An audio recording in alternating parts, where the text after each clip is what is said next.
안녕하세요. 처음 인사드립니다. 저는 50대 중반 여자입니다. 간단히 소개를 먼저 하시길래 저도 제 소개를 해보자면 저는 나이가 나이인지라 벌써 딸아들 자식들 다 대학 졸업시키고 이제 순 좀 한번 돌린 후 살맛이 나는 여자예요. 막내까지 재작년에 취업을 했고 달달이 애들이 10만 원씩 가끔 20만 원씩 넣어주는 월급으로 소소한 재미를 느껴가며 사는 주부입니다. 남편도 회사를 은퇴했고 지금은 저랑 같이 집에서 하루 종일 코로나 때문에 못 나간다고 붙어 살면서 젊은 적 돈 버느라 못 해봤던 취미들을 해보면서 살고 있어요. 그래봤자 집에서 커피 한번 내려보고 처음으로 미니 오븐이란 걸 들여서 집에서 빵을 굽는 게 전부지만 말입니다. 소소한 것이 주는 행복이 너무 좋아서 나이가 들어 슬펐지만 기분만큼은 전혀 우울하지 않은 그런 인생이라 생각했습니다. 그런데 참 이놈의 동서만 생각을 하면 제가 꾸준히 정기적으로 속이 뒤집히네요. 아무리 생각 안 하고 살려고 해도 잊을만 하면 제 속에 연병을 떨어주는 동서 때문에 커피 한 잔을 마셔도 이게 커피를 마시는 건지 까나리 액젓을 마시는 건지 모르겠고 그렇게 한참 또 소가리를 하면서 지내다가 자식들 보면서 원산복구가 됩니다. 이 나이에 참 친구 관계에서 속 끓이는 것 마냥 마음이 좋지 않네요. 저희 동서는 저보다 3살이 적습니다. 지금은 같이 50주를 맞이해서 나이 들어가는 처지인데 참 결혼을 할 적부터 부리던 버릇을 고쳐낼 생각을 못하네요. 처음 동서가 시집 오던 날 전 정말 기뻤어요. 무뚝뚝하셨던 시부모님 옆에서 말 한 번 더 나눠보면서 대화를 나도 동서가 생겼다는 사실에 친구를 소개받는 것만큼 기뻤습니다. 저희 남편이나 도련님이나 둘 다 서울 타지에서 일을 하고 있는 사람들인지라 시댁을 자주 찾아뵐 수가 없었고 그래서 결혼하기 전에 도련님이 한번 저희 집에 찾아와서 소개를 해줬고 그 이후 반년 정도가 지나서 결혼식장에서 다시 마주하게 되었죠. 그 사이 결혼 준비를 하기 바쁠 것 같아서 저까지 연락을 하면 정신이 없을까봐 따로 연락을 하진 않았었고, 그렇게 결혼식에서 만난 동서를 전 누구보다 축하를 해줬어요. 참 곱기도 고왔고, 들어보니 서울에서 대학을 나오고 직장까지 다닌다고 하더라고요. 멋진 동서를 두게 돼서 남편이랑도 도련님이 장가를 참 잘 가셨다며 뒤에서 많이 기뻐했습니다. 그런데 결혼하고 나서 처음으로 진득히 대화를 하게 된 동서는 생각보다 제가 기대했던 사람의 모습과는 달랐습니다. 그때가 설날이었던 것 같은데 설을 시댁에서 처음 지내는 동서가 많이 긴장을 할 것 같아서 제가 옆에서 동서, 몸 피곤하면 언제든 말하고 무리해서 절대로 일하지 마? 라고 말을 했었는데 저한테 그러더라고요. 형님, 저는 형님처럼 안 사니까 걱정 안 하셔도 돼요. 라고 말입니다. 이게 참 순간적으로 지나가며 들은 말인데 기분이 묘하더라고요. 나처럼 사는 게 무슨 뜻이길래 나처럼 안 산다는 말을 할까 싶어서 기분이 좋지 못했습니다. 그럼에도 제사 지내는 와중에 식구들 앞에서 얼굴 안 붉히려고 그 말에 말대꾸 한 번은 하지 못하고 그래 다행이다 라고만 내서 경쾌하게 대답을 했어요. 그리고 그날 저처럼 안 산다는 게 무슨 소리인 줄을 단번에 느낄 수 있었어요. 동서는 코앞에서 시어머니가 갖다 놓으라는 것도 그냥 듣고서 가만히 있더라고요. 네, 저보고 하라는 소리였습니다.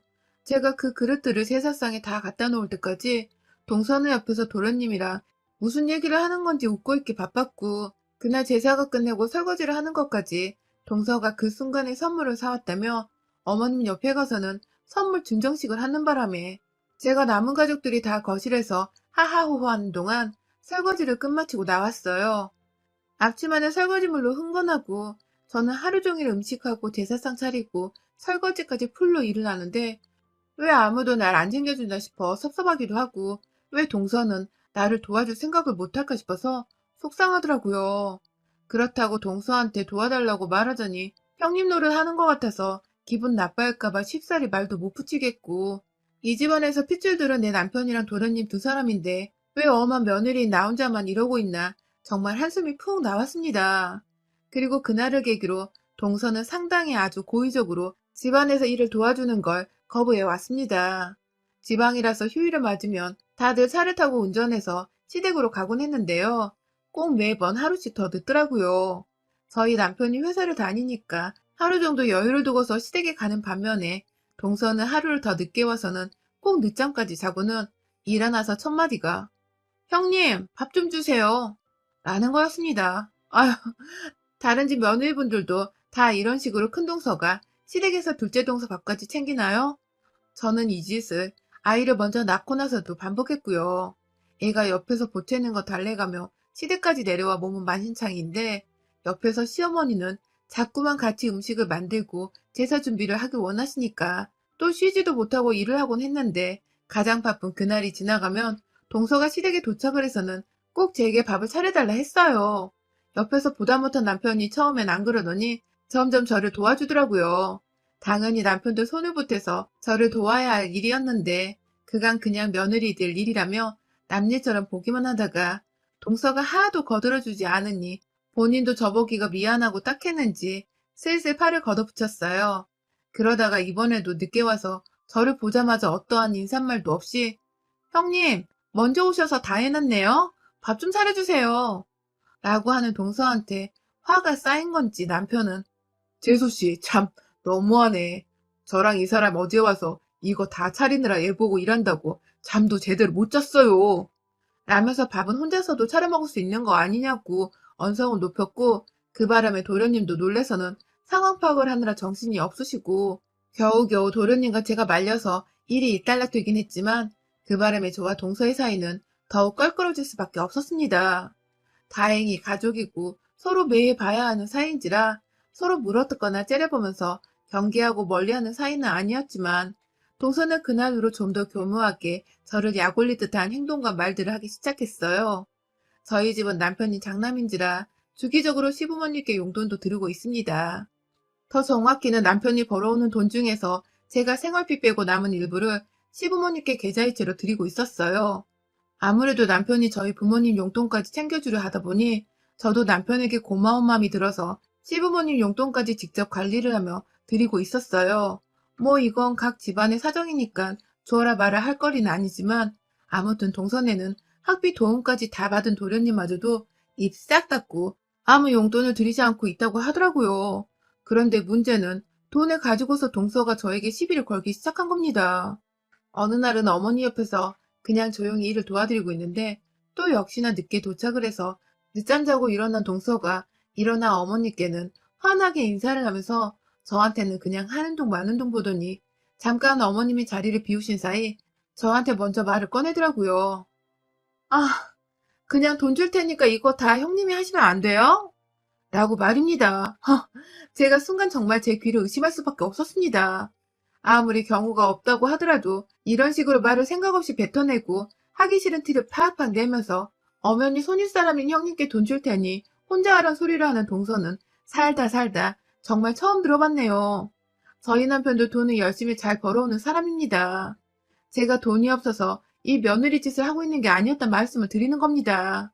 그래도 시부모님은 나이가 들어가고 계시고 이왕 하는 거 그냥 내 도리는 다 하자는 생각으로 옆에서 꿋꿋이 요리하고 제사상 차리고 남편까지 나서서 다 함께 도와주고 있는 마당에 도련님이나 동서는 도와줄 생각도 안 하고 시댁에 와서는 산책하겠다며 집을 나가서 동네에 있는 산이라도 타고 내려오는 건지 한참을 들어오지 않다가 오후 늦게 와서는 차려주는 밥이나 얻어먹고 해도 참 너무하더라고요. 그런데 이제는 돈을 줄 테니 아예 저 혼자 다 하라고 대놓고 뻔뻔하게 부탁도 아닌 애교를 부리며 주접을 떨다니. 제가 그래서 그렇게 돈 주고 나한테 밥 차려달라는 소리를 할 거야? 라고 물어보니 동서는 당연하다는 듯이 네, 그래도 되죠? 라고 하더라고요. 동서와의 마찰은 또 있었어요.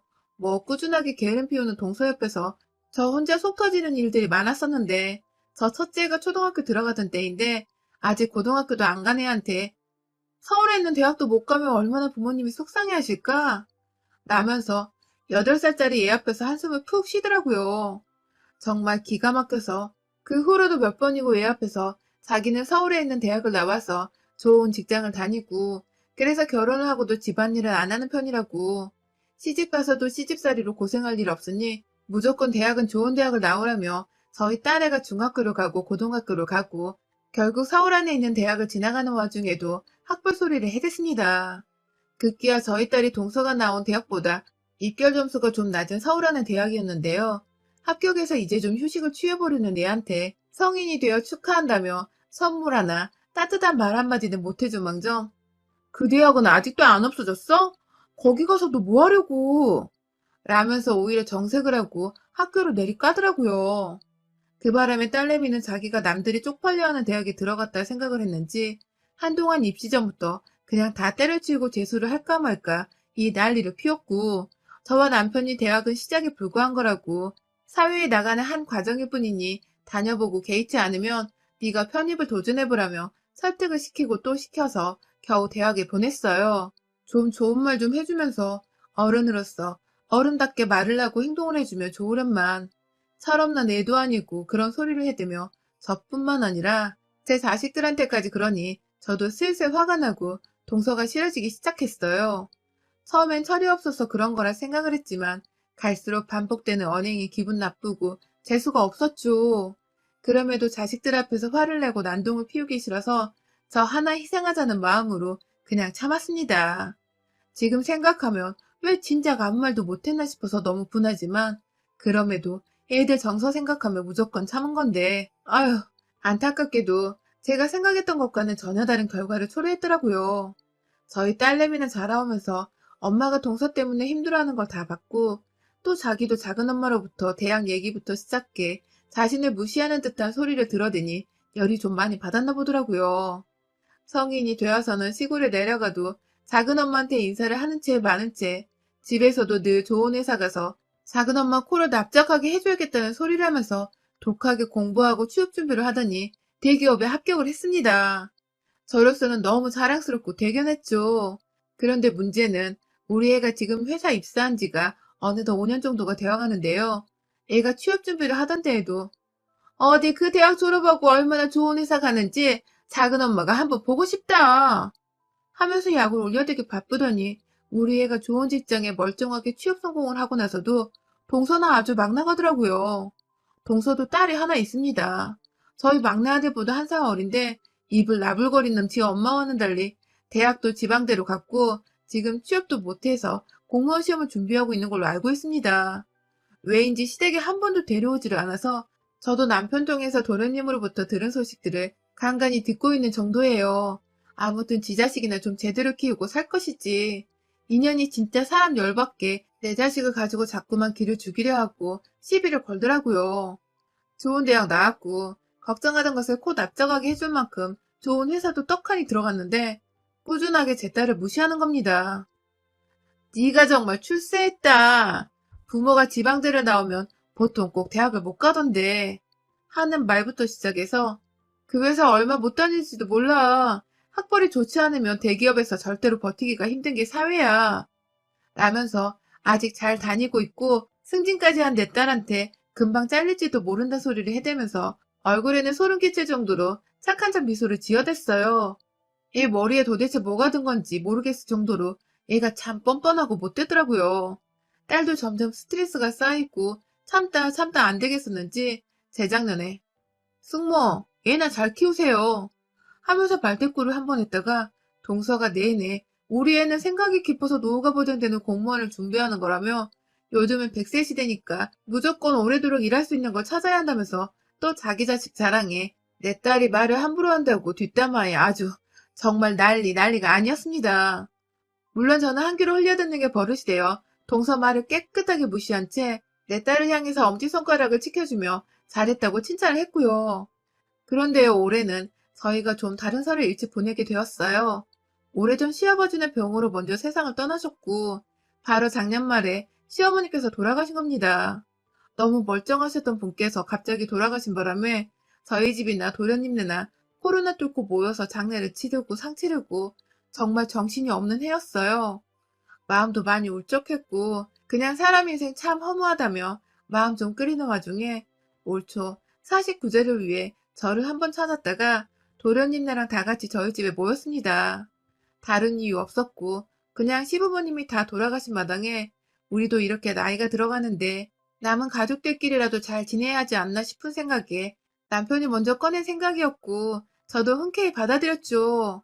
남편에게 하나뿐인 동생인데 저랑 껄끄럽던 이유로 피부치를 멀리하게 할 수는 없는 노릇이었고 와이프들 문제 빼고는 도련님과 저희 부부는 정말 잘 지내는 사이였거든요. 아무튼 그렇게 저희 집에 도착을 했는데 저희 아들은 회사 가까이인 분당에서 자취를 하고 있고 저희 딸은 저희 부부랑 셋이서 살고 있는데 그날 저녁에 딸이 퇴근을 하고 집에 왔어요. 저희 부부랑 도련님네 부부는 아주 간단하게 이른 저녁을 먹고는 잠시 커피를 마시는 중이었고요. 간간히 동서가 평생토록 만족하면서 살았던 저희 집 평수를 들먹이면서 형님은 아무리 셋이서 산데도 이렇게 좁은 곳에서 사라져요? 하면서 집 가지고 또 뺀질거리는 소리를 해대길래 제가 한 번 또 한숨 쉬며 찻잔을 엎으려다가 양 옆에서 절 애처롭게 바라보는 남편과 도련님 눈빛에 참았습니다. 아휴, 말들아 떠는 건 나이가 들어도 절대 고쳐지는 게 아니구나 싶어서 어찌나 속이 터지고 또 안타깝던지요. 그러다 딸이 집안에 들어왔는데 아휴, 불안하더라고요. 딸은 숙모를 좋아하지 않는지라 집에서 마주한 동서를 보자마자 표정 관리를 못했어요. 안녕하세요 하고 인사를 하고는 그냥 방 안으로 들어가는 딸한테 저녁 먹었는지를 물어보러 따라 들어가려는데 뒤에서 동서가 그러더라고요. 아휴, 얘가 저렇게 어두워서 시집이나 제대로 가겠어요? 라고 말입니다. 아휴, 그러던 이내 회사는 아직 멀쩡히 다니는 거 맞아요? 라면서 대기업 다니는 척이 아니냐며 그 자리에서 웃기다고 웃는데 그 순간 방 안에 들어가던 딸내미가 나와서는 지금 뭐라고 하셨어요? 라고 물어봤고 저랑 남편이 안절부절 못하면서 그냥 어른이 하는 말씀이야 하면서 들여보내려 하는데 딸내미가 나도 어른이야. 나 지금 30 먹었어, 엄마. 하면서 다시 동서를 향해 방금 뭐라고 했냐고요. 라고 소리를 지르는 겁니다. 동서는 그 나이를 처먹고도 얘한테 질 생각을 안 하고 한다는 소리가 어머머, 얘 말하는 거 봐. 누구 닮은 거야, 너? 어른한테 그게 무슨 이라고 칼칼한 목소리로 기분 나쁜 말을 하는데 옆에서 저희 남편이 아, 좀 그만 좀 못해요? 하면서 동서를 향해서 으름장을 놓고요. 그 말이 끝나자마자 동서, 참말 이상하게 한다. 누구 닮긴 내 새끼인데 날 닮지 누구 닮아. 하면서 손가락질을 하면서 동서를 향해 삿대질을 하기 시작했고요. 동서는 거기에 지지 않겠다는 마음은 드는데 겁은 나는지 어머머머머 하면서 마치 우리 가족들을 상종 못할 사람이란 듯 쳐다보면서 도련님을 끌고 집을 나가려 했어요. 그러면서 아휴, 내가 절에서 시집 오자마자 그냥 확 돈 주고 손절을 해버리려고 한 건데 라며 신경질을 부리더군요. 그 순간 뭔가 땡 하는 소리가 들렸습니다. 아이고 글쎄 우리 딸이 주방에서 냄비 하나 가져와서는 그냥 앞뒤도 없이 동서 머리통을 내리꽂은 겁니다. 그 울렁거리는 쇳소리가 제 귀뚱으로 들릴랑 말랑 하는 와중에 동서는 아파 뒤지겠다며 냄비에 눌리자마자 그 자리에 폭삭 안고는 정수리를 쥐어싸고 야! 하는데 내 딸한테 자꾸만 야! 너! 하는 짓거리가 꼴보기 싫어서 차 마시다가 놔뒀던 컵 안에 둥글레차를 그냥 확 동서 얼굴에 뿌려버렸어요. 저거 주둥이 고칠 생각을 어째 30년이 되어가도록 못하고 있나 몰라. 하면서 입 좀 그만 나불거리라고 여기 사연에서 들었던 것처럼 저도 확 인연 주둥이를 손바닥으로 힘차게 내리쳤어요. 그놈의 주둥이 관리 좀 잘하고 살라면서 그만 나불거리라고 주둥이를 몇 번이고 내리치다가 옆에서 남편이 말리고 도련님이 참아달라고 말리셔서 겨우 몸을 진정시키고 화를 가라앉혔습니다. 동서는 자기 남편까지도 자기 편을 안 들어주자 서러웠는지 겁은 먹고서 훌쩍거리기만 하고 그런 동서를 꼴도 보기 싫다며 딸내미가 꺼지라고 소리를 지르는 바람에 동서는 도련님 손에 질질 끌려 집에서 나갔네요. 나중에 들어보니 동서는 도련님과 이혼을 하겠다 말겠다 난리가 났고 도련님도 도저히 관리가 힘든 건지 어찌 해야 할지 모르겠다며 저희 남편한테 힘들다고 하소연하는 전화가 왔어요.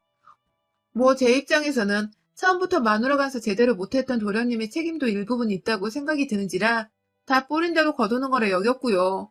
아무튼 남편부터 시작해서 딸내미의 냄비 한 방, 그리고 저희 주둥이 가격으로 완전 KO를 시켜버린 동서는 앞으로 다시 볼 생각도 없고 시어머니 돌아가신 마당에 저희끼리 그냥 간소하게 도련님 불러서 온 마음 다해 제사를 지내보려 합니다.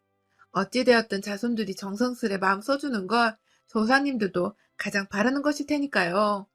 진작에 주둥이 나불거릴 때 그 입을 꿰매버리겠다고 쳐줬어야 했던 건데 아휴 왜 이제와 이지랄을 떨었는지 다소 아쉽긴 하지만 그간 결혼 생활하며 동서한테 쌓였던 화들을 한 번에 씻어낼 수 있었던 연초의 깜짝 이벤트였네요.